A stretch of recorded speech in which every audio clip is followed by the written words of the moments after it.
Here's my review of What If Season 2, Episode 1.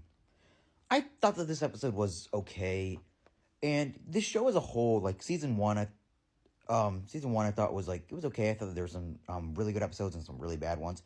And for Season 2, I went in with like, medium expectations, and that's about what I got, at least with this first episode. But there's a lot to like. This one's what if Nebula joined the Nova Corps. And it's very interesting because we see how in this version she was accepted into this Nova Corps, and we kind of see how she is it kind of reveals in this version the Nova Corps is evil and how she is she notices it over time because they want her to track down some device, this chip, and it's just like a cute little story. There's a fun there's a bunch of kind of big reveals. Oh, not big reveals, where there's betrayal in this episode, where when she's trying to get to this thing, this guy betrays her. And I think there's some really cool imagery, when she gets shocked, you see her brain, her eyes, 'cause she is a robot essentially. And it's just kind of little things like that. I think the creativity in the animation is just really cool to see. And I mean, I always think the idea of when you have the eyes, the white eyes with no pupils and stuff, they always just look really creepy and really cool. And it's cool you get to see a lot of fun characters like Korg and Howard the Duck return.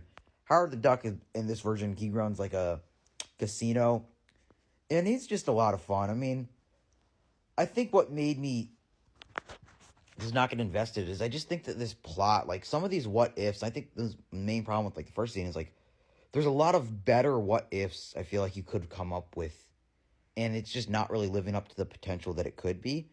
So I thought it was decent. I definitely enjoyed it, and I think that there's still a lot of stuff that's here to see. There is some cool action with the animation.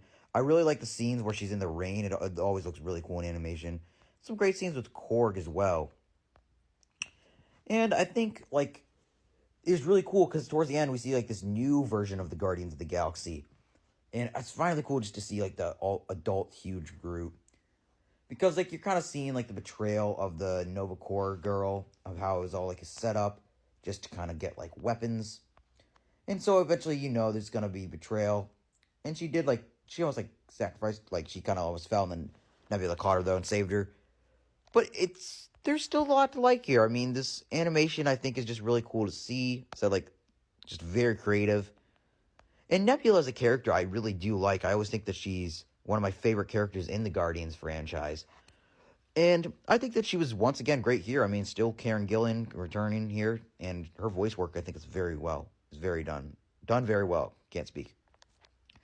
But yeah, I thought this was a solid, cute little episode, but I'm looking forward to a lot more of the other shows in other episodes and I just think that the show has a lot more potential that they're just not really doing. But I don't know. I thought it was an okay episode.